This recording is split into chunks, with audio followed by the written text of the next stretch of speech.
एक सैनिक की दिल को छू लेने वाली कहानी। ये कहानी एक सैनिक की है जो वियतनाम में युद्ध के लिए गया था।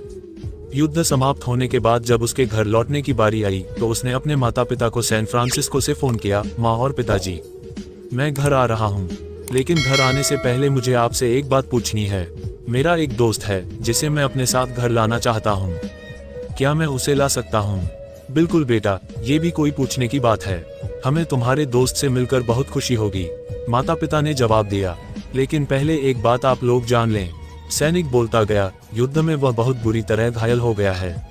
उसने एक बारूदी सुरंग पर पैर रख दिया था और उसमें उसने अपना एक हाथ और पैर गंवा दिया है।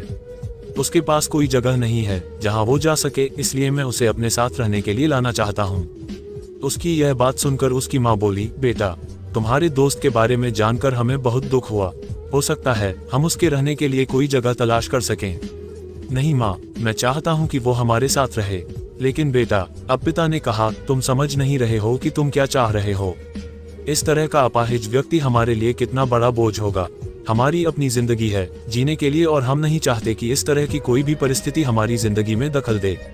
मेरे हिसाब से तुम्हें अकेले घर आना चाहिए और अपने दोस्त को वही छोड़ देना चाहिए। वह अपनी जिंदगी जीने के लिए कोई न कोई रास्ता निकाल ही लेगा। सुनकर उस सैनिक ने फोन रख दिया। कुछ दिनों बाद उसके माता पिता को सैन फ्रांसिस्को पुलिस से एक संदेश मिला, जिसमें उन्हें बताया गया कि उनके बेटे की एक बिल्डिंग से गिरकर मौत हो गई है। पुलिस के हिसाब से ये एक सुसाइड केस था। दुखी माता पिता ने तुरंत ही सैन फ्रांसिस्को के लिए फ्लाइट बुक कराई और वहां पहुंच गए। वहां उन्हें शहर के मुर्दाघर ले जाया गया ताकि वे अपने बेटे की पहचान कर सकें। उन्होंने उसकी पहचान कर ली, किंतु ये देखकर उनकी कपकपी छूट गई कि उनके बेटे का बस एक हाथ और एक पैर था।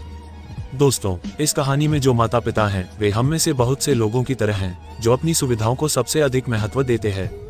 वे उन लोगों से प्यार करना या रहना या समय बिताना चाहते हैं जो दिखने में अच्छे हैं, स्वस्थ हैं या फिर जिनके साथ रहकर उन्हें मजा आता है। वे ऐसे लोगों को पसंद नहीं करते जो देखने में स्वस्थ, सुंदर या स्मार्ट नहीं हैं, या जिनके साथ वे मजा नहीं कर पाते या जो किसी भी रूप में उनके लिए असुविधाजनक हैं। वे ऐसे लोगों से दूरी बनाकर रखते हैं, लेकिन कभी कभी उनके इसी व्यवहार के कारण उनके सामने ऐसी परिस्थितियां उत्पन्न हो जाती है जब उन्हें पछताना पड़ता है। आइए लोगों को वे जैसे हैं वैसे ही अपनाएं और जरूरत पड़ने पर उनकी मदद करें। दोस्तों, यह कहानी आपको कैसी लगी हमें कमेंट बॉक्स में जरूर लिखें और वीडियो को लाइक और अपने दोस्तों को शेयर जरूर करें। धन्यवाद और अपना ख्याल रखें।